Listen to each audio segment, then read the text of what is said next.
C'est bon. La ilaha illallah.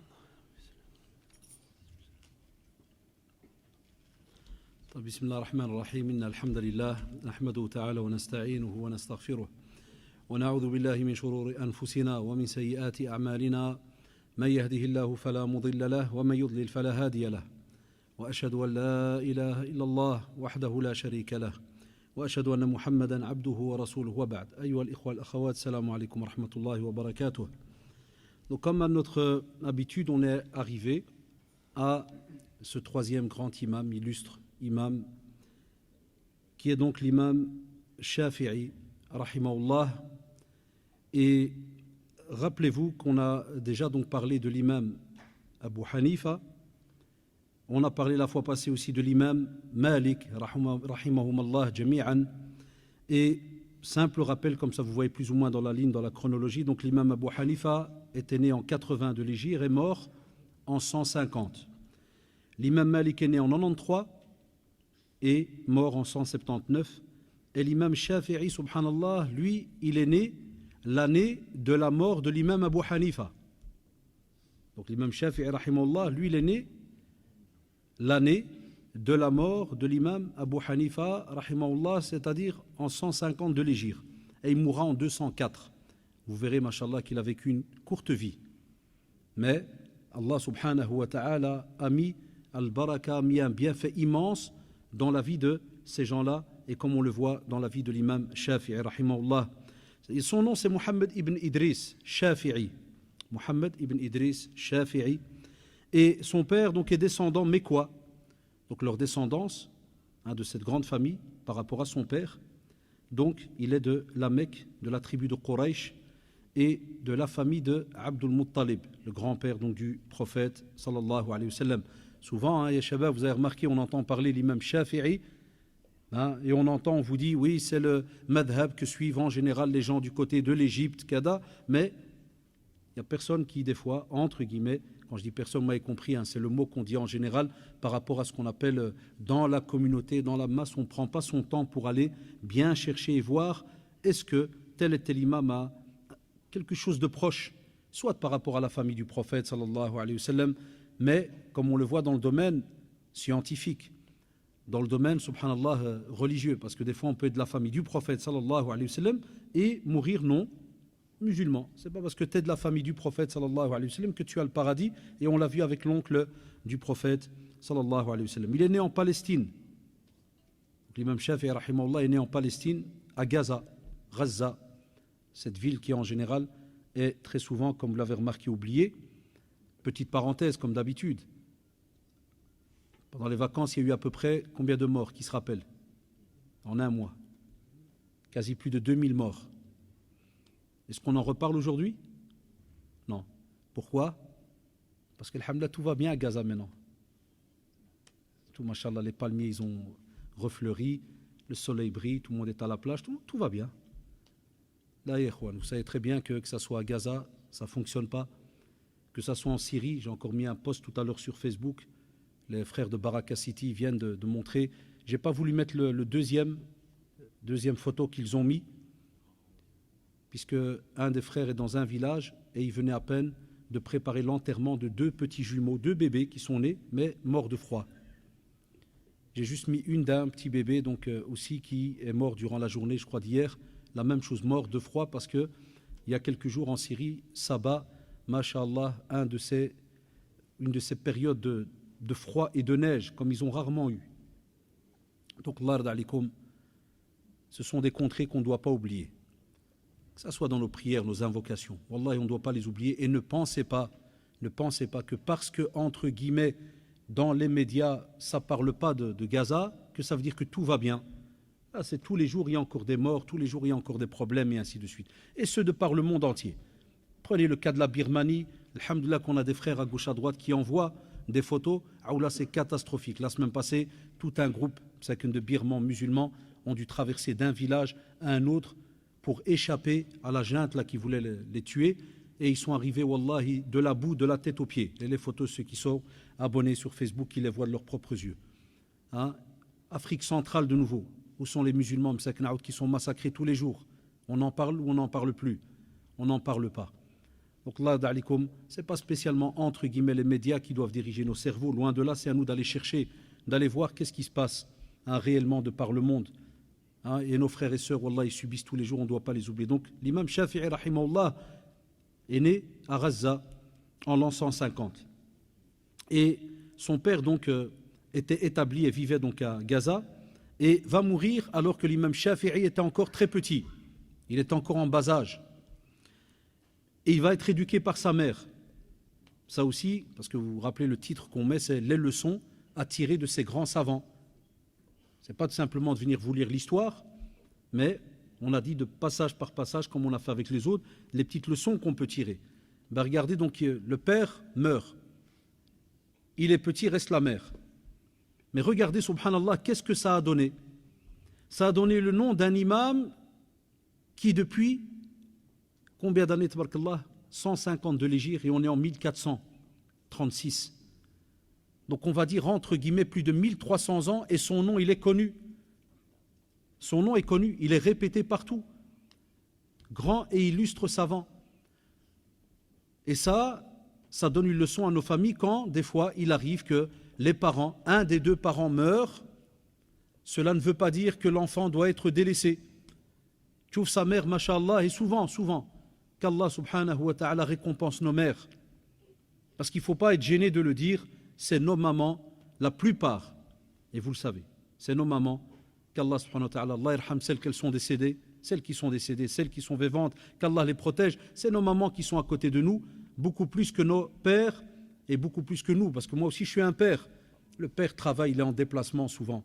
C'est une sunna d'Allah sur terre. Je ne parle pas des pères qui ont choisi le café, ça c'est un autre domaine. Je n'ai pas dit aussi que le café est haram, mais nous on n'a pas de juste milieu. Nous on cherche un juste milieu. L'éducation c'est les deux. Mais regardez, subhanallah, qu'est-ce qu'une mère peut sortir dans l'éducation? Elle a sorti un savant. Donc on n'a aucune excuse. On entend des fois autour de nous dans les familles, oui un tel, son père est mort, et puis qu'est-ce qu'on entend? Ah la teuf, miskin, il est foutu. Qui t'a dit il est foutu? Wallahi, l'éducatrice, c'est la mère. Et vous le savez. C'est les mères qui éduquent. Mais lorsqu'elles ont, machallah, un bagage, lorsqu'elles ont de quoi transmettre, c'est pour cela qu'on doit laisser aussi nos sœurs apprendre. On doit laisser nos jeunes filles apprendre la religion. Pour qu'elles puissent, parce que c'est elles qui éduquent nos enfants. Et on le voit. Pendant que je suis avec vous ici, qui s'occupe de mes gosses à la maison? C'est moi. Pendant que je voyage le week-end pour aller faire des doros en France, qui s'occupe de mes enfants? Si ce n'est pas leur mère. Donc elle doit avoir une certaine manière ou bien matière plutôt, à leur donner. Donc le rôle il est important de la mère et sa mère, subhanallah, écoutez-moi bien, elle va l'éduquer, mais les historiens disent qu'elle va vivre mskina très durement à Gaza, dans la pauvreté. Tu vois, subhanallah. Elle va goûter à la pauvreté. Et même comme ça, les historiens disent qu'elle ne va pas lâcher son fils, donc Shafi'i, Mohammed, rahimahullah.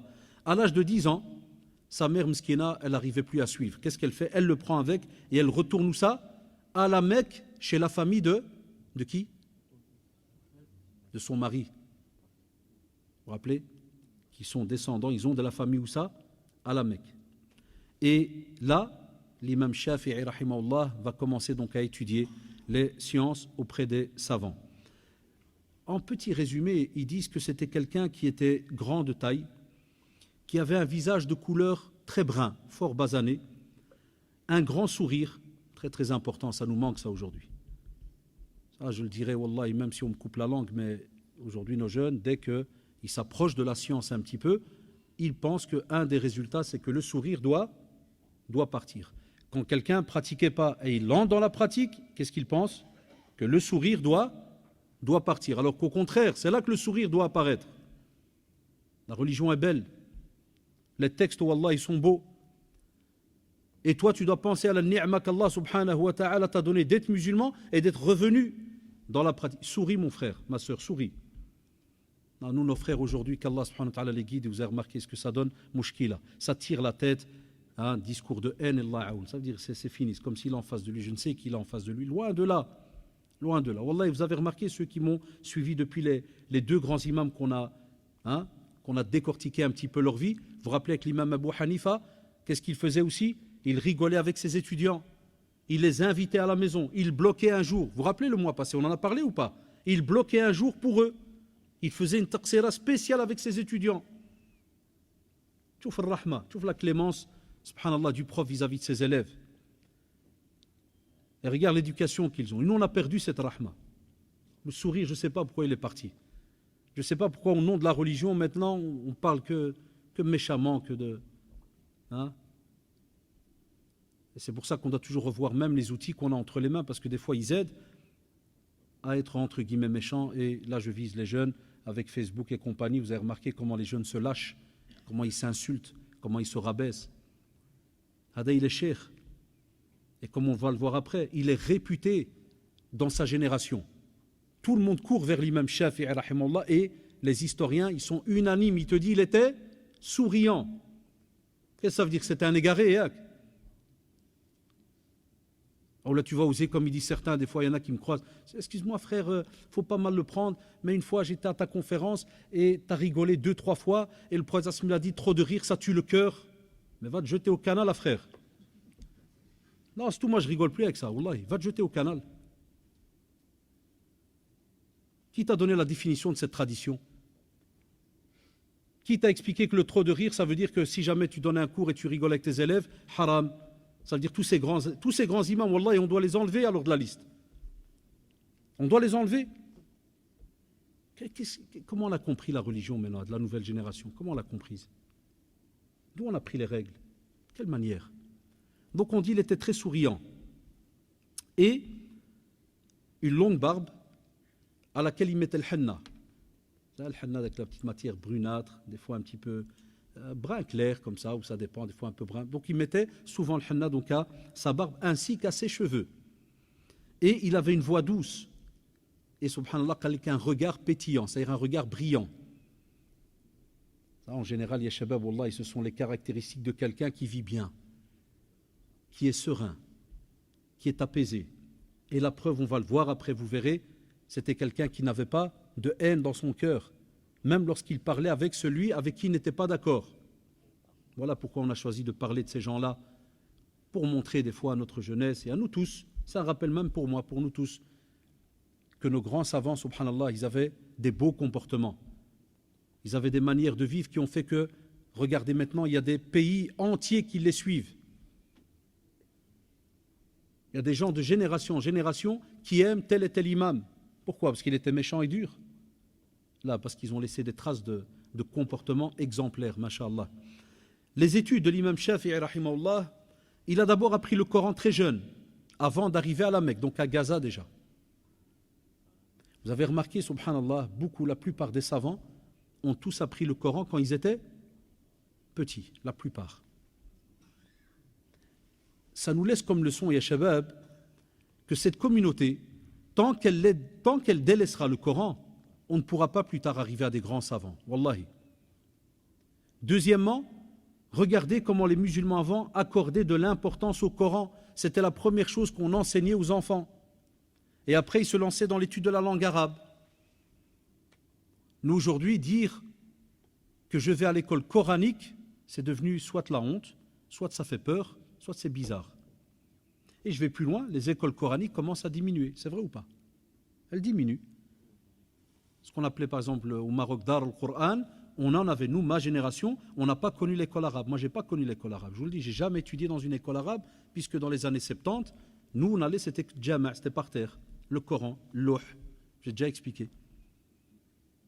Et nos parents, jazahumullah, ils ont perpétué cette sunna, l'étude du Coran. Et c'est ce qu'a fait le prophète sallam avant de commencer avec Sahaba, ridwallah alayhim, et de commencer avec eux, avec le halal et le haram. Il leur enseignait, comme a dit la tradition authentique, 10 par 10. Et allez voir Ibn Mas'ud radiallahu anhu et tous les autres compagnons, quand ils en parlent, ils te disent 10 par 10, l'explication, mémorisation, mise en pratique. Al-Qur'an, notre guide, notre lumière. Nous, on a jarre le Coran, on l'a délaissé. Saraha. Encore cette semaine, je demande aux élèves, des fois, certaines classes, je dis, qui d'entre vous lit une page de Coran par jour? Un élève, deux qui lèvent la main. Très très peu le font. Même si on a l'excuse que soi-disant, j'ai pas l'arabe phonétique. Al-Qur'an, Al-Qur'an, Al-Qur'an, ya shabab. Cette communauté qui vit maintenant en dehors de pays musulmans, si elle n'a pas le Coran, d'ici Allez voir une petite génération, une petite vingtaine d'années, Allahu Ta'ala a'lam, qu'est-ce qui peut se passer? Parce que c'est le premier guide qu'on a entre les mains. Si on l'a perdu, Allah a'oun. Alhamdulillah que le Maroc il envoie encore des imams pendant Ramadan. Alhamdulillah qu'on a encore des machères comme ici, par exemple avec Cheikh Bousselham et bien d'autres machères qu'on connaît, mais ils sont très peu. Les huffad sont très peu. Et comme vous l'avez remarqué, c'est la plupart, ils viennent du bled. On a quelques-uns d'ici, mais on ne les voit pas. On en connaît quelques-uns qui ont terminé le Coran, mais où sont-ils? On a besoin d'eux. C'est de la relève qu'on a besoin. Donc c'est important, Allah alaikum, ya shabab, c'est important tous les jours, relisez, ne fût-ce qu'une page du Coran. Battez-vous pour lire des lettres, même si c'est en phonétique. Et vous connaissez la tradition authentique qui vous donne 10 hasanat par lettre, on n'arrête pas de le dire. C'est important, Allah alaikum. Il va donc aussi s'asseoir dans les cercles de hadith. Et qu'est-ce qu'il va commencer à faire? Deux choses. Il va commencer à mémoriser les hadiths et à les retranscrire. Rahimahullah. Sauf la mémorisation. Est-ce qu'on n'a pas sauté les étapes aujourd'hui? Aujourd'hui, beaucoup de jeunes récitent à la seconde un hadith. Mais c'est parce qu'il n'est pas dans ce qu'on appelle la démarche de mémorisation et après s'asseoir avec les savants ou les professeurs ou voyager un peu pour apprendre. Là, c'est pour les sortir directement et des fois, vous le savez très bien, les traditions, il y a un sens. Il peut y avoir aussi une divergence dans la compréhension de ce texte. Est-ce que l'ordre qui a été donné dans ce hadith, est-ce que c'est un impératif ou bien c'est un ordre avec un istihbab? Il vaut mieux. Il y a plein de subtilités dans la langue arabe où les savants, ces grands-là, ici, là, ils ont divergé. Et nous, nos jeunes, c'est là, dans le hadith, c'est écrit ne pas, ça veut dire c'est interdit. Qui t'a dit ça? C'est pour ça que l'imam Shafi'i, rahimahullah, il va être le précurseur d'une nouvelle science, on va le voir. Il va être le précurseur d'une nouvelle science qui n'était pas encore connue au temps de ses contemporains à lui. Donc, il va aussi passer à une troisième démarche. Il va étudier donc les hadiths, mais il va aussi étudier leur chaîne de transmission complète. Très, très important. Ce qu'on appelle des fois l'an'ana. Donc, il te dit d'après, jusqu'à arriver au prophète, sallallahu alayhi wa sallam. C'était important pour lui parce que c'était quelqu'un qui accordait de l'importance au hadith, et spécialement le hadith al-ahad. Parce qu'il va y avoir une polémique, des fois, entre certains nouveaux groupes et sectes qui vont apparaître dans sa période, qui vont estimer que le hadith, on ne peut le prendre que si dans chaque génération, il y a beaucoup de sahaba, beaucoup de tabi'in, et ainsi de suite, qui le rapportent. Amma s'il n'y a qu'un seul qui le rapporte, si jamais on dit, comme le hadith inamal a'mal ou bin niyat, les actes valent d'après leur intention, il te dit s'il n'y en a qu'un seul qui le rapporte, deuxième tabaqa, il y en a un seul, troisième, il y en a un seul, il te dit non. Il te dit ce hadith, il peut porter à confusion, ceci, cela, et il y en a qui le rejettent même. Il y en a qui polémiquent sur le hadith al-ahad. Subhanallah, lui au contraire, il va l'accepter et il va même, donc comme je vous l'ai dit là, étudier toutes les chaînes de transmission pour justement apporter les preuves et montrer que c'est des traditions qui sont sûres. Il y a des chaînes. Ce n'est pas rapporté comme ça dans le vide. Loin de là. Et Ismaïl ibn Yahya, rahimahullah, il dit qu'il a entendu dire, donc l'imam, rahimahullah, j'ai appris par cœur le Coran à l'âge de 7 ans. Et le Muwatta, c'était de qui le Muwatta? Vous vous rappelez, de l'imam Malik. Et il dit, et j'ai appris le Muwatta de l'imam Malik à l'âge de 10 ans. Et il va alors se lancer dans l'apprentissage de la langue arabe, la grammaire, les poèmes et les proverbes. Et il va se perfectionner dans la tribu des Hudayl. Il va même quitter la Mecque pour aller à la tribu de Hudayl et il fera même avec eux des voyages. Et la tribu de Hudayl, ils sont très très réputés dans la langue arabe, et spécialement aussi la poésie, la subtilité et les subtilités de la langue arabe. Et il va passer avec eux donc toute une période de sa vie. Et ils vont voyager, parce qu'ils vont faire, c'était une tribu qui était réputée par rapport à ses voyages dans toute l'Arabie. La même chose, ya shabab. Allah yarhamkum walidin. Excusez-moi, je crois que ceux qui me suivent depuis quelques mois, vous avez remarqué, je vous embête un peu depuis 2-3 mois, ce n'est pas mon style. Mais il faut nous comprendre, même moi, on prend de l'âge. Donc il y a des choses, ça peut arriver à notre âge, pas qu'on ne supporte plus, mais qu'on doit rappeler plusieurs fois à nos jeunes et leur dire s'il vous plaît, ne pensez pas qu'on est déjà arrivé à un niveau de savant alors qu'on n'a pas la langue arabe. Wallahi haram alik. Wallahi. Avoir des jeunes qui cassent à gauche à droite alors qu'il n'a pas la langue arabe. Moi, même si j'ai 45 ans et j'apprends depuis tout petit, et même si on a eu des années de cours, et wallahi, j'ai encore des subtilités dans la langue arabe, je vous dis devant Dieu, wallahi, il y a des subtilités, quand je révise certains cours de Nahou, je reste des fois, wallahi, devant une page pendant 3 heures. Je ne me rappelle plus de la subtilité. Qu'est-ce que Cheikh m'avait dit quand on l'avait étudié? Ah, tu dois te déplacer à la mosquée, essaye de l'attraper, puis tu es gêné, il se peut qu'il va rigoler toi en disant « Subhanallah, ça fait, t'as oublié mon cours. » Et toi, tu as avec la gêne avec le cheikh ou kada, ou adi. C'est des fois une petite règle qui t'échappe. Et tu es gêné, tu n'oses pas dire aux gens « Je suis un spécial. » Wallah, mec, je le suis. Tu n'oses pas. Alors, tu as eu des années de cours d'arabe. Et aujourd'hui, on parle de la religion, on donne des fatawas, entre guillemets, en disant non, c'est comme ça, c'est pas autre chose. Et quand tu parles arabe, non. Comment tu fais? C'est unanime chez les savants. L'étude de la langue arabe, si tu veux entrer dans les sciences religieuses, si tu veux entrer dans les subtilités de la compréhension des fatawas et autres, il faut la langue arabe. C'est là qu'on comprend pourquoi des fois, 2 grands imams, 2 grands cheikhs, même eux entre eux, l'imam Abu Hanifa, et quand tu prends, subhanallah, l'imam Malik, tu prends l'imam Shafi'i, des divergences dans les règles.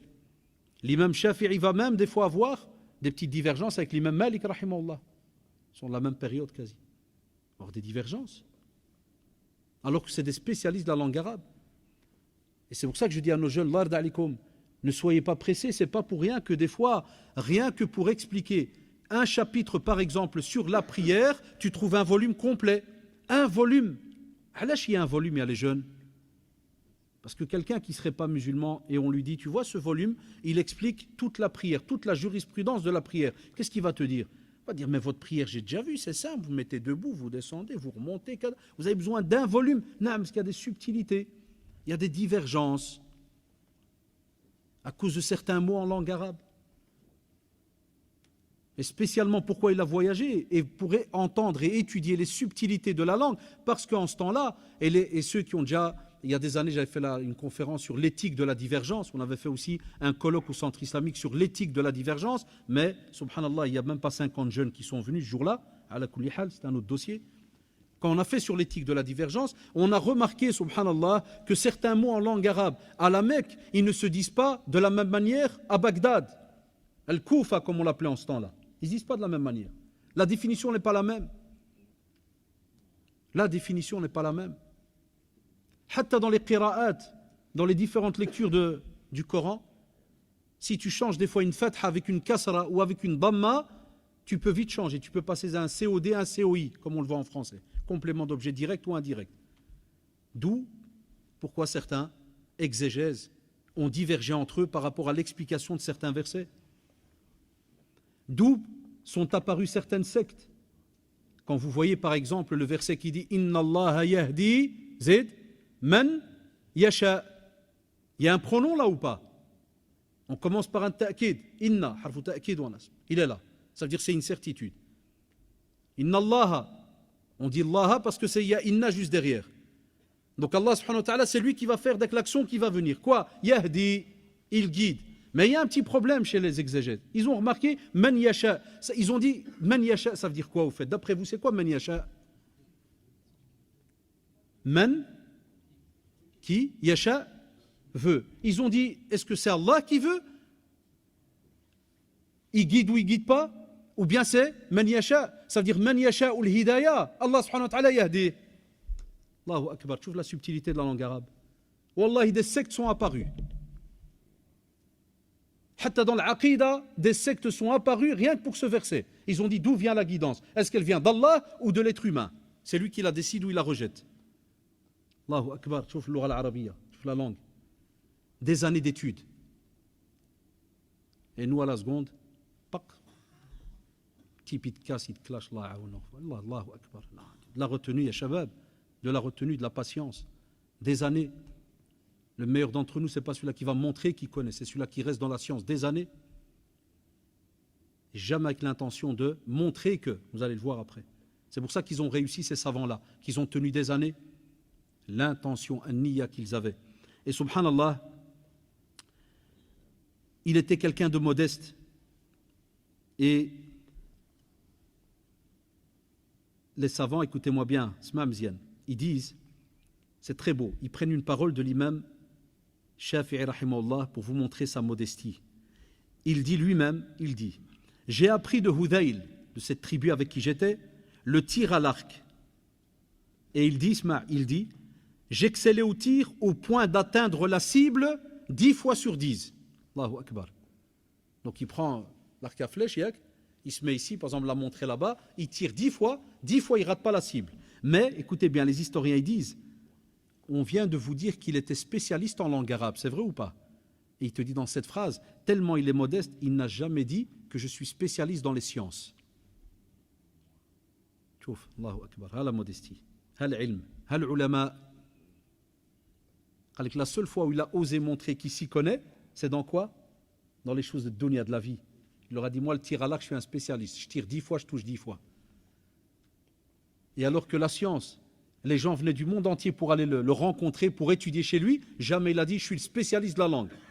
C'est tout le temps les autres ulama qui l'ont dit. Wallahi, ça c'est la vraie modestie quand tu apprends. C'est quand les autres disent, pas toi qui viens avec tout le monde, je connais, je suis meilleur que l'autre. On n'a pas ça dans l'éducation, ni du talib ilm, de l'étudiant en sciences, ni du sheikh, ni du da'iya, du prédicateur, ni rien. Modestie totale. Et, subhanallah, il va revenir à la Mecque, après avoir passé une période avec les Hudaylites, il va revenir à la Mecque, et là, il va passer à une autre catégorie d'études, qui est le fiqh. Et il va revenir aussi au hadith, mais là, il va s'attacher chez les grands savants de la Mecque. Et à ce moment-là, Sufyan ibn Uyayna, rahimahullah, il dit, et aussi Muslim ibn Khalid al-Zanji, ils sont morts en 180 de l'Hégire, ils disent, pourquoi on dit al-Zanji? Parce qu'ils étaient noirs de peau. Voilà, c'était une manière d'expliquer, donc, parce qu'ils étaient noirs de peau. Comme par exemple, un très très grand savant aussi, et ascète, très connu, Al-Hassan al-Basri, rahimahullah, et aussi Ata ibn Abi Rabah, ils étaient noirs de peau. Ça c'est juste pour les racistes parmi nous, salam. Qui croient qu'il n'y a que le blanc qui est... Hein? Allah, vous serez étonné combien est-ce qu'on n'a pas eu de machère noire de peau. Peut-être certains assis là, ils doivent être étonnés. Pourquoi il a dit ça? Mais c'est parce que nous, je vous ai dit, on est des médecins, nous on travaille, c'est nous qu'on reçoit les clients. Nous on travaille, nous on voit le racisme qu'il y a. Chez qui ils allaient. Des machayers qui sont noirs de peau. Aujourd'hui, si tu dis à un frère africain qui est dans le Coran, c'est le Coran. Et il connaît le Coran. Non, il vivait sur un arbre et il a reçu une petite révélation. Maintenant, il donne. Non. On a encore des trucs en tête catastrophiques, wallahi. Vous serez étonnés, Shabab. Wallahi, vous serez étonnés. Ils vont lui accorder, subhanallah, une considération immense à l'imam Shafi'i, rahimahullah. Et à ce moment-là, lui, il va patienter auprès des savants jusqu'à obtenir spécialement donc une licence dans le domaine de la lecture coranique, ce qu'on appelle ijaza, dans le domaine de la lecture coranique, auprès de Ismaïl ibn Qastantin. C'était en ce temps-là le maître de la lecture à la Mecque. Après, il va passer à l'étude du Muwatta de l'imam Malik, rahimahullah. Et à ce moment-là, Cheikh Muslim ibn Khalid al-Zanji, il va lui donner, à force de, écoutez-moi bien, de le voir étudier chez lui. Donc il était l'élève de Zanji, rahimahullah. Et à force de le voir étudier, évoluer dans sa science, il va lui donner la permission d'émettre des fatawa alors qu'il avait, taqriban, d'après les divergences, maximum dans les 20 ans. Ça veut dire, regarde quel ilm, quelle science. Il va approcher l'âge de 20 ans, et à ce moment-là, il va lui dire, donne des fatawa, ya Abu Abdillah, désormais tu peux donner des fatawa. Et même comme ça, quand tu lis les différents ouvrages, quand vous allez voir dans différents ouvrages, on te dit que, rahimahullah, il se retenait, prenait du temps pour réfléchir, il voyait un peu les questions, mais il te dit, tabarakallah, il était déjà formé, mashallah. Il était déjà formé. À ce moment-là, l'imam Dhahabi, rahimahullah, il rapporte, il dit, on disait, si vous trouvez un hadith authentique, tu vois, subhanallah, regarde la modestie de l'imam Shafi'i, rahimahullah. C'est une phrase en or, on l'entend souvent maintenant, des fois quand il y a des divergences. L'imam Dhahabi dit que l'imam Shafi'i, il a reçu des ijazat, Même s'il y a ces grands professeurs qui lui ont dit maintenant, tabarakallah, tu es formé, tu es prêt. Il disait lui, Shafi'i rahimahullah, il disait, si vous trouvez un hadith authentique qui contredit un de mes avis, rejetez alors mon avis. Allahu Akbar. Rejetez mon avis. Là, aujourd'hui, tu as des personnes, tu peux avoir un avis où on est sûr qu'il y a une erreur. Et la personne ne lâche pas l'avis. C'est chez nos professeurs ce qu'on appelle un signe d'orgueil. Et c'est différent d'une vraie divergence. Il ne faut pas qu'on mélange, parce que des fois, ça peut être une divergence. Donc ici, c'est quand les savants, la majorité te dit ça, il n'y a pas, c'est pas bon. Et la personne, elle colle, elle reste. Ça, c'est un mauvais signe. L'imam Shafi'i, rahimahullah, regardez qu'est-ce qu'il dit. Il y a un hadith authentique. Il vient et il contredit ce que je viens de vous montrer. Et il n'y a pas autre chose à la place. Il te dit, tu prends, tu rejettes. Il va être aussi le spécialiste de l'analogie al-qiyas et al-nasir ou al-mansour, l'abrogé et l'abrogeant. Donc il avait tellement étudié les traditions qu'il pouvait savoir, subhanallah, quand des traditions paraissaient entre guillemets contradictoires l'une par rapport à l'autre. Il savait, de par ses études et de par ce qu'il avait étudié comme hadith tabarakallah, et comme quantité, que tel hadith, eh bien en vérité c'est pas qu'il y a une contradiction, mais le prophète au début l'avait permis et après il l'a permis la chose. Au début, il l'a pas permis, après, il l'a permis. Au début, il l'a permis, après, il l'a pas. Vous faites le cas contraire dans les situations que des fois vous pouvez retrouver, mais pas n'importe qui est shabab. Parce que, de nouveau, la preuve, il faut des savants pour ça. Des fois, on a l'impression qu'il y a l'abrogé, l'abrogeant, mais en vérité, c'est un hadith da'if. Il est faible. Il n'y a pas d'abrogé. Il n'y a pas d'abrogeant. C'est juste que le hadith est faible, il dit le contraire, mais quand les gens vont voir, les spécialistes, les traditionalistes, ils vont voir dans les chaînes de transmission, comme parmi les contemporains, Cheikh Al-Albani, rahimahullah, quand ils vont voir, dans les chaînes de transmission, ils voient que le hadith il est da'if. Donc c'est pas qu'il dit le contraire, c'est le hadith lui-même qui est faux. On ne peut pas le prendre. Aussi, il va être spécialiste de ce qu'on appelle al-qawa'id al-fiqhiyya. En français, c'est une drôle de règle, de titre un peu spécial, on appelle ça les règles transversales. Ça veut dire quoi? En résumé, je fais une petite définition en résumé, c'est à partir du Coran. Donc c'est qu'à partir donc, du Coran et des traditions, de la sunna du prophète sallallahu alayhi wa sallam, et de la lecture des règles qui sont déjà extraites du fiqh.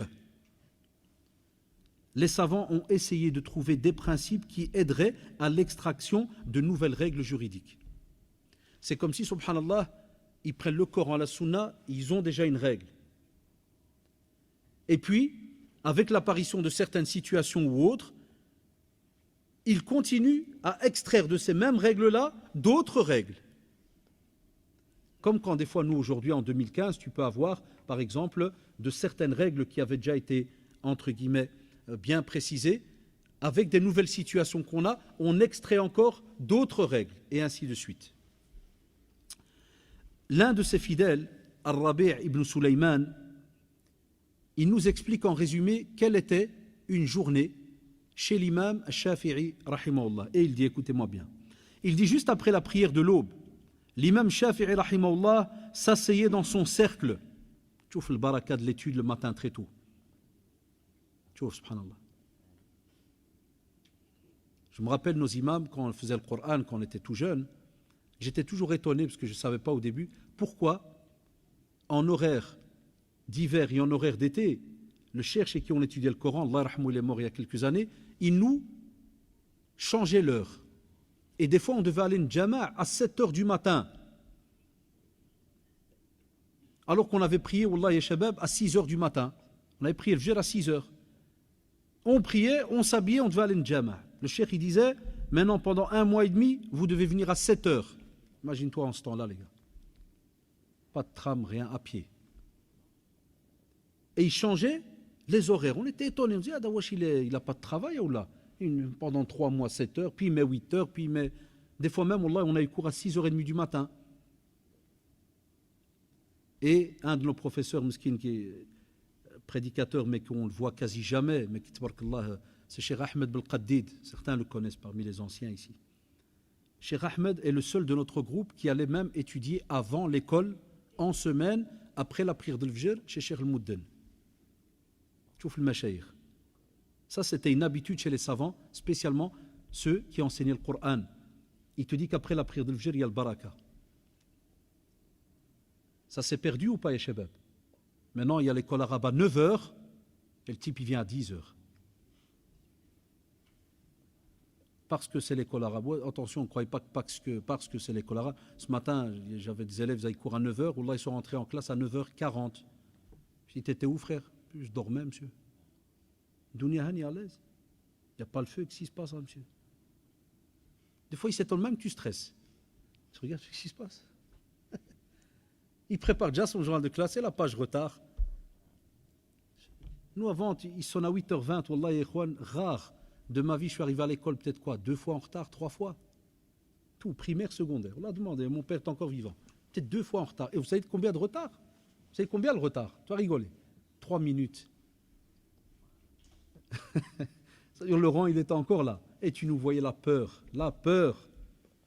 Je leur dis, il rentre 40 minutes de retard. Et tu fais, qu'est-ce qu'il y a, monsieur? Pourquoi vous fâchez? Qu'est-ce qui se passe?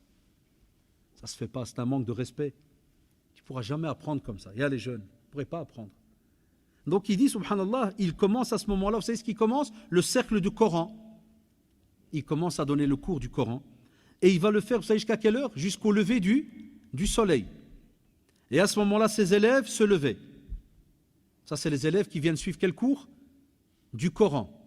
Une partie part. Il arrivait qu'une partie, elle reste. Puis vous savez ce qu'il fait? Juste après, il entame quel cours? Il entame le cours du hadith, avec des élèves bien spécifiques. Tout élève ne peut pas étudier n'importe quelle science. Ça, aujourd'hui, on ne veut pas le comprendre. Si jamais on devait le faire dans des instituts, il y en a qui n'accepteraient pas. C'est pour ça que j'ai déjà vu des prédicateurs, subhanallah, Allah, et même en Arabie, où ils demandent à l'élève, quand il veut s'inscrire à son cours, il lui dit, tu connais le Coran par cœur? Il lui dit non. Il dit, je ne te prends pas, va étudier le Coran, puis tu viens. Wallahi.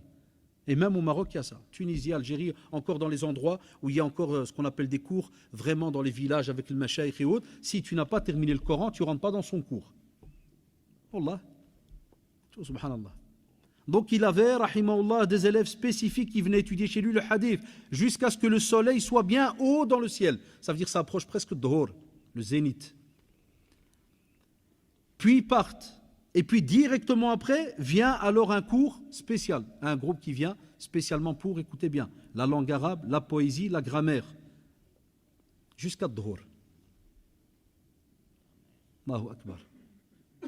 Donc depuis la prière de Subh, des fois 4-5 heures du matin, et ils donnent cours équipe par équipe. Avec ça, c'était la journée type de l'imam Shafi'i, rahimahullah. Aussi, les biographes et les savants, ils sont unanimes de dire que, subhanallah, il lisait une seule fois un livre et il arrivait à le mémoriser. Il prenait un livre, il le lit une fois, il le garde en tête. Et il était considéré comme une encyclopédie ambulante. Ça veut dire que les gens, quand ils le croisaient, s'ils avaient besoin de telle science, mashallah, ils connaissaient une partie. Telle science, ils connaissaient une partie. Telle science, ils connaissaient une partie. Et je vais en parler en détail plus après, ils disent aussi que que ce soit dans le domaine des cours qu'il donnait avec les élèves, il dit, il n'était jamais en colère lors de ces débats avec ceux qui le contredisaient. Ça, on a du mal à arriver. Ça, je l'avoue même nous des fois, mais je précise, quand des fois ça nous arrive, les rares fois où on accepte de discuter avec certains, vous savez pourquoi on s'énerve et Allah en est témoin. Wallah, ce n'est pas par rapport au fait que tu veux que tu es toi la vérité ou autre. Allah en est témoin de ce qu'il y a dans nos cœurs. Mais c'est quand une personne te raconte des aberrations et il reste collé à son aberration. Et là, alors tu t'énerves parce que tu dis, est-ce qu'il ne comprend pas que 1 plus 1 est égal 2? Et tu lui répètes, tu dis, c'est bien ça, Kada? Et lui, il fait semblant, il te répète un autre truc. Il fait semblant, il te répète un autre. Là, alors on s'énerve. Et même ça, en vérité, il ne faut pas. Wallah, il ne faut pas. Et l'imam Shafi'i, rahimahullah, il va gagner beaucoup de cœur avec ce système-là, de retenue. Après cela, mashallah, il y a une nouvelle étape dans sa vie. On l'appelle, c'est une belle étape, c'est l'étape où il va aller rencontrer l'imam Malik, rahimahullah. Où ça? Dans quelle ville? On l'a dit la fois passée, où ça? À Médine, l'Arda alikum. Donc il va aller à Médine. Il aura à peu près 20 ans. À ce moment-là, je vous ai dit, il pouvait déjà animer des cercles d'études. Il donnait déjà des avis religieux. Et, écoutez-moi bien, les historiens ils disent, et ceux qui étaient proches de l'imam Shafi'i, rahimahullah, ils disent que même s'il avait le droit de donner des avis, il estimait qu'à son âge, c'était encore trop jeune. Et là, je remercie, wallahi, nos mashayikh. Wallahi, je les remercie. C'est là qu'on voit que les anciens mashayikh, même qui sont ici, spécialement du Maroc, qui nous ont donné cours, wallahi, pour te dire que beaucoup d'entre eux, ils suivaient un système qu'ils ont appris de leur chair, c'est que quand tu es encore jeune, ne te lance pas dans les questions-réponses. Wallahi. Moi, même si j'ai commencé les petites kalimas à l'âge de 20 ans, en vérité c'était 18 ans, la première j'avais 17 ans et demi, 18. Un petit quart d'heure, cher Toujgani Hafidallah, me disait, explique un petit sujet, un petit quart d'heure. Et j'oublierai jamais, je suis arrivé à l'âge quasi plus de 25 ans, 28 ans, et je ne répondais pas aux questions, jamais de la vie. Les anciens qui m'ont connu à Al-Khalil, on recevait une question, je la gardais en poche, et pendant un mois, j'allais hammak Cheikh Mohamed. Cheikh, Allah alhamdoulilah, walidin, tu peux me répondre à demain, Inch'Allah. Le lendemain, je venais au cours, Cheikh, demain, Inch'Allah. La conférence, elle arrivait le mois d'après, les jeunes ils me disent la question, je dis pas de réponse. Mais allez, vous le rencontrez tous les jours. Frère, il a dit il n'y a pas, Allah. Ça, c'était notre génération. On restait des fois, wallahi, des mois, pas de réponse. Je l'ai compris, j'ai approché la trentaine. Un jour, Cheikh, il m'a expliqué. Il m'a dit, est-ce que dès que la question qu'on t'a posée, franchement, la vérité, est-ce qu'elle touchait les bases de la foi, ça veut dire la personne allait kfar, allait devenir mécréante dans la minute qui suit? Je dis non.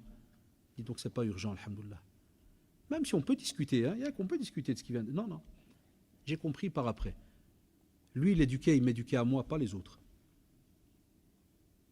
C'est comme ça que normalement on éduque ceux qui vont normalement prendre la da'wa, ceux qui vont être dans la prédication. Et j'aime le rappeler, on est rentré, à ce moment-là, je suis rentré au centre islamique. On avait un comité de fatwa. Et Cheikh Abdelaziz Lahia est encore vivant. Pendant un an, tu rentres là-bas avec des teskiyat. J'ai dû apporter des teskiyat de certains cours qu'on a suivis chez certains mashayikh en Arabie, certains ici à Bruxelles, certains dont ils sont morts. Alhamdoulilah qu'on avait gardé d'eux des petites lettres comme Cheikh Hassan al-Saddiq rahimahullah et bien d'autres. On a gardé, même comme ça. Donc tu dois les rentrer à arabe et tu es obligé. Tu dois leur montrer que tu as des preuves. C'est pas parce que tu t'appelles soi-disant Titi, là que tu viens, que tu as 50 jeunes ou 100 qui t'écoutent, tu crois que tu rentres, tu travailles, tu fais là. En ce temps-là, c'était plus strict que maintenant. Tu devais rentrer les teskiyat. Et même comme ça, Cheikh Hafidahullah, il m'a dit, vous pouvez répondre. Moi et Cheikh Mustafa Kasti. Vous pouvez répondre. Et Wallah, je l'ai hammak pendant un an. Chaque fois que je recevais une question, je l'ai rendu fou. Même quand on m'appelait pour les ablutions, là, il est encore vivant, il est à Riyad. Je prenais le téléphone, je dis, Cheikh, il y a un frère, il demande pour les pieds si jamais il a fait une fois. Il me dit, Cheikh Rachid, taqillah, qu'est-ce que tu me dis au téléphone? Je dis, non, Cheikh, je dis, c'est comme ça qu'on a été éduqué, jusqu'à ce que je m'habitue aux questions qui sont répétées 2000 fois. Après, si je réponds, je répondrai alors aux fameuses questions que j'ai reçues 2000 fois. À les nouvelles, j'appelle. Il est resté plus d'un an jusqu'à un jour où il s'est un peu fâché, Mskin. Allah, il m'a dit au téléphone, parce qu'en plus son bureau il est à 15 mètres. Hein. Tu sors du mien, quand je dis 15 mètres pour rigoler, c'est une dizaine de mètres.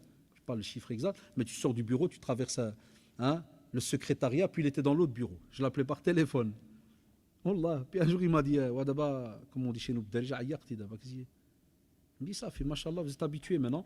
Ces questions-là, on a répondu toute l'année, tous les jours au téléphone, des fois la même question 10 fois par jour, spécialement sur les divorces. Où les gens viennent devant toi, tu écoutes, tu appelles le chéri, il dit si c'est comme ça, ils sont devant toi, naam, voilà la réponse. Putain, un petit gamin vient chez toi aujourd'hui, viens, te fais des fatwas.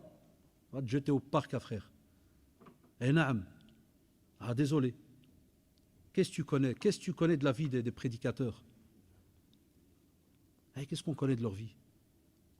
Est-ce qu'on sait par quelles étapes ils sont passés, tous ces jeunes qui clashent à gauche à droite? Qu'est-ce que tu connais de la vie des imams qui donnent cours à gauche à droite? Qu'est-ce que tu connais de leur vie? Toi, le petit, celui-là qui commence à peine à avoir des petites ailes, qui commence à grandir, qu'est-ce que tu connais? C'est comme ça qu'étaient nos mashayikh. Ils ne répondaient pas. Ils nous apprenaient d'y fermer ta bouche. Attends, patiente. Après, quand il y a eu des urgences, parce qu'on le voit maintenant en français, nos mashayikh ne parlent pas français, c'est difficile, on n'en a pas autour de nous. Des fois, des urgences, des questions importantes, alors là, nous-mêmes, moi qui vous parle, wallahi, avec notre argent, on appelle, ou bien comme maintenant en avril, par exemple, je parle de l'Umrah, je prends toujours avec moi un petit paquet de questions, et j'essaie de rencontrer certains. Ou bien j'appelle de là, c'est plus facile pour moi, parce qu'au moins le téléphone, souvent, quand eux, ils voient des téléphones étrangers, ça arrive des fois, des chers qui me disent, quand je vois un téléphone étranger, on se dit souvent, j'ai problème, oh là, tu vois, parce que c'est l'extérieur. Tu l'appelles, il voit un téléphone saoudien, tu appelles, il dit, c'est le frère Intel de Belgique, mais je suis à Médine. Ah, tu réponds. Des fois, j'ai des amis à nous qui sont étudiants là-bas, et ils étudient chez des mashayikh, par WhatsApp, ou le cas on leur envoie la question. Type après, des fois, Wallah, il m'arrive des fois des frères, 3 semaines après, Adi te répond. Voilà pourquoi on se permet de répondre. Parce que c'est très lourd. Wallah, il a dit la ilaha illahu. Ce n'est pas un plaisir. Ne voyez pas quand un prédicateur, je parle de celui-là qui est vrai, ou d'un cheikh qui est vraiment sincère, que vous voyez des petits papiers à côté de lui, vous croyez que c'est un plaisir. Wallah, il a dit la ilaha illahu. C'est un fardeau. C'est lourd de répondre au nom d'Allah, subhanahu wa ta'ala, et de son prophète, Muhammad sallallahu alayhi wa sallam. C'est très lourd. Donc faites attention à ça. C'est très lourd. Eh bien, l'imam Shafi'i, rahimahullah, il estimait que c'était trop tôt. Préférait attendre. Alors que je vous ai dit combien il a étudié, tabarakallah, mais il préférait attendre. Qu'est-ce qu'il fait? Il va effectuer donc ces voyages-là, et comme il arrive à Médine, il entend parler de ce fameux grand imam de Médine, qui est l'imam Malik, rahimahullah. Et il était réputé, comme vous le savez, on l'a dit la fois passée, que ça soit à Médine, et même dans toute l'Arabie. Il est celui qui est le plus réputé aussi dans le hadith. Et l'imam Shafi'i, rahimahullah, qu'est-ce qu'il fait alors? Il va s'y rendre, et il va d'abord, subhanallah, pour pas, entre guillemets, comme on dirait aujourd'hui, pour pas se taper la honte, il va d'abord se renseigner sur les enseignements de l'imam Malik. Comme j'ai dit, subhanallah, il y a quelques minutes. Avant de parler, c'est bien de se renseigner d'abord. Donc il va se renseigner. Comment fonctionne l'imam Malik? Qu'est-ce qu'il enseigne l'imam Malik, rahimahullah? Donc il va un peu se renseigner par rapport à cela. Il va même emprunter Al-Muwatta. Il va l'emprunter d'une personne à la Mecque. Et il va bien le lire. Et puis écoutez-moi bien, il y a une belle petite histoire. Il va demander une lettre de recommandation au gouverneur de la Mecque. Donc il va chez le gouverneur de la Mecque, qui le connaissait. Certaines versions disent qu'il le connaissait parce qu'il sait que l'imam Shafi'i, son père, descend d'une famille noble, qui est rattachée jusqu'au grand-père du prophète, sallallahu alayhi wa sallam. Donc sa famille, elle était connue un petit peu. Et donc, il va, ça c'est une version qui le dit, il va donc chez le gouverneur de la Mecque, qui le connaissait, et il va lui dire, gouverneur, comme tu connais l'imam Malik, rahimahullah, est-ce qu'il n'y a pas moyen, s'il te plaît, que tu me donnes une lettre pour m'introduire chez l'imam Malik? Allahu Akbar. Ça veut dire que n'importe qui ne venait pas étudier quand il veut. Là. Nous, quand on donne un cours qui commence en septembre et qu'il y a des élèves, ils viennent s'inscrire en octobre, quand je le refuse, je lui dis non, il y en a qui se fâchent. Pourquoi? Parce que des fois, derrière un cours, il y a des règles bien précises. Ça veut dire si tu n'as pas étudié septembre, tu ne pourras pas comprendre octobre. Donc il peut y avoir des problèmes, spécialement pour certains cours bien définis. Ah, mais si c'est des simples rappels, naam, tu peux venir quand tu veux.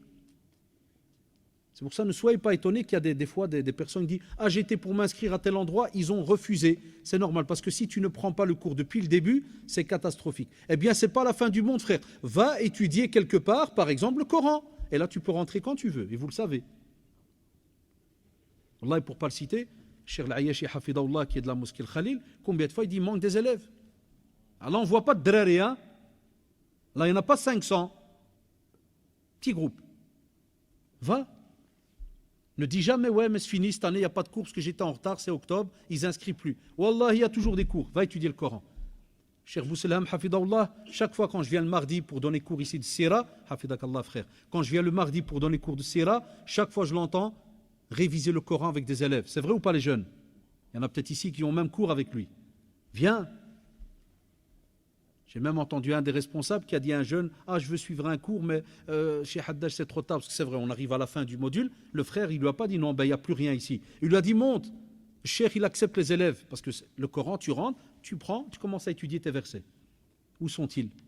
Où sont-ils nos jeunes? Il manque. Donc regardez, subhanallah, comment est-ce qu'il se battait, rahimahumullah, pour aller étudier chez un cheikh. Il va demander une lettre de recommandation. Mais écoutez bien ce qui va arriver. L'imam Malik, il est chez lui à la maison. Ils viennent, ils toquent à la porte. Il y a une des petites servantes qui travaillent dans la maison de l'imam Malik, rahimahullah, elle vient ouvrir. Elle leur dit, voilà, l'imam Malik, il est donc à l'intérieur, il est occupé. Ils lui disent, voilà, on voudrait le voir. Ils vont attendre. Ça va prendre un petit temps. À ce moment, il va, écoutez-moi bien, il va même leur dire,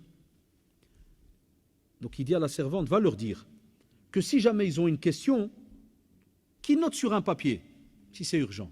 Donc il ne sort pas. Tu vois, les ulama, comment leur temps était, écoute, il valait de l'argent. Il ne sort pas. Et il leur dit, et si ce n'est pas important, tel et tel jour, je donne cours devant tout le monde, qui viennent à ce moment-là. Et là, ils posent leurs questions. Alors que, ya Shabab, qui est devant la porte? Le gouverneur de la Mecque. Tu vois, subhanallah. Tu vois, les ulama. Qu'est-ce qui se passe?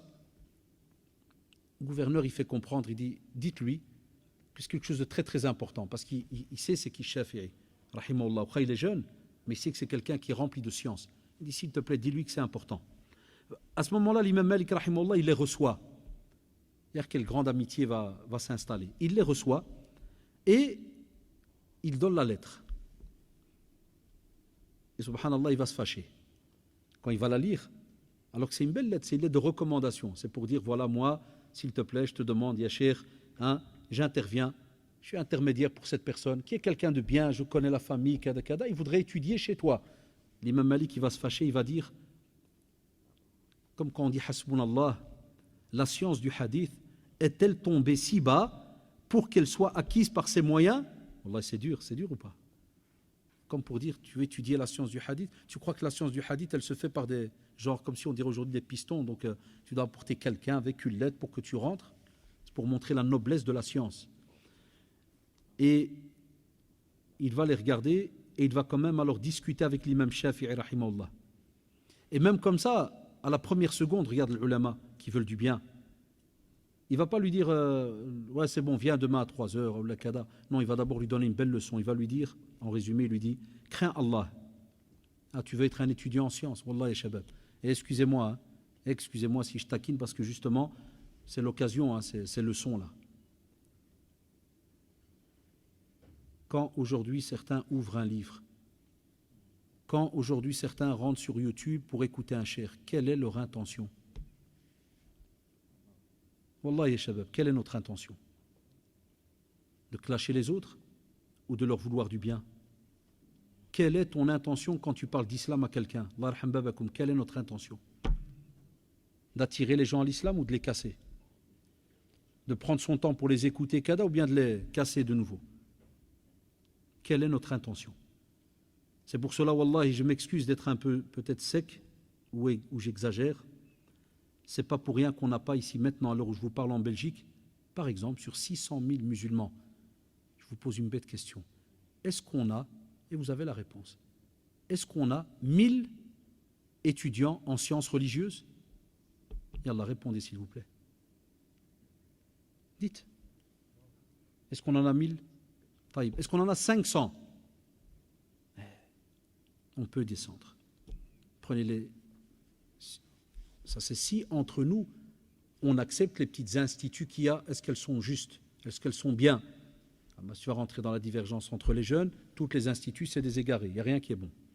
Mais un mohib, on va dire, c'est une petite minorité qui dit ça, on va dire le reste de la communauté. 3-4 instituts existent. Est-ce qu'on a 500 élèves? Là, wallahi, je les connais. Je suis du métier, je les connais, je donne cours même dans certains instituts. Il n'y a pas. Je donnais cours, j'ai arrêté maintenant. Il n'y a pas. Pourquoi? Là, il faut se poser des questions. Pourquoi? Pourquoi des jeunes, des fois, commencent à parler méchamment? Ils ont même presque 30 ans et ils ne connaissent toujours pas la science. Les gens ne l'écoutent toujours pas. Alors j'aime bien certains qui ont la veine, ils te disent non, mon frère, c'est pas important qu'il y ait des gens qui m'écoutent. Le principal, c'est de dire le haqq. Masha'Allah. Donc c'était le seul type qui est droit sur tout un village d'égarés. C'est juste un frère. C'est le seul qui est droit, qui connaît. Le reste, c'est tout des égarés. Là. Qu'est-ce que tu as réellement dans ton cœur? Quelle est l'intention que tu as donnée quand tu as commencé à apprendre? Eh bien, l'imam Malik, rahimahullah, il lui dit, crains Allah et éloigne-toi des péchés, car tu auras un grand destin. Il a vu de lui, subhanallah, quand il a discuté avec lui. Tu vois, les mashayikh, ils ne prenaient pas n'importe qui, les amis. Wallahi, ils ne prenaient pas n'importe qui. Il a d'abord discuté. Parce que quand on discute avec quelqu'un, à la seconde, tu vois déjà son trait de caractère. Et maintenant, vous comprenez pourquoi, des fois, quasi à 99%, Très très rare. Cette année, une fois je discutais avec 2 jeunes, une fois. Amma wallah, il a dit la ilaha illahu, des fois il arrive 2-3 ans, je discute avec aucun jeune. Genre de ce qu'on appelle les petits débats. Parce qu'à la première seconde, tu vois déjà, le type il est déjà à niveau. La manière de parler, le regard, direct de... Stop, à la seconde tu bloques. Tu sais quoi, Allah, on perd plus son temps, wallahi. Où est l'intention?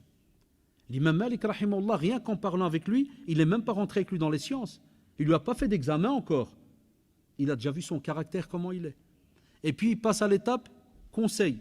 Il dit fais attention, alash, parce que si tu crains pas Allah subhanahu wa ta'ala, comment tu vas fonctionner avec le halal et le haram? Comment tu vas enseigner aux gens? Si un jour tu dois être juste devant un gouverneur, est-ce que tu vas lui dire la vérité ou bien tu vas faire semblant parce que c'est un riche, parce que ceci? Et il aura la blague.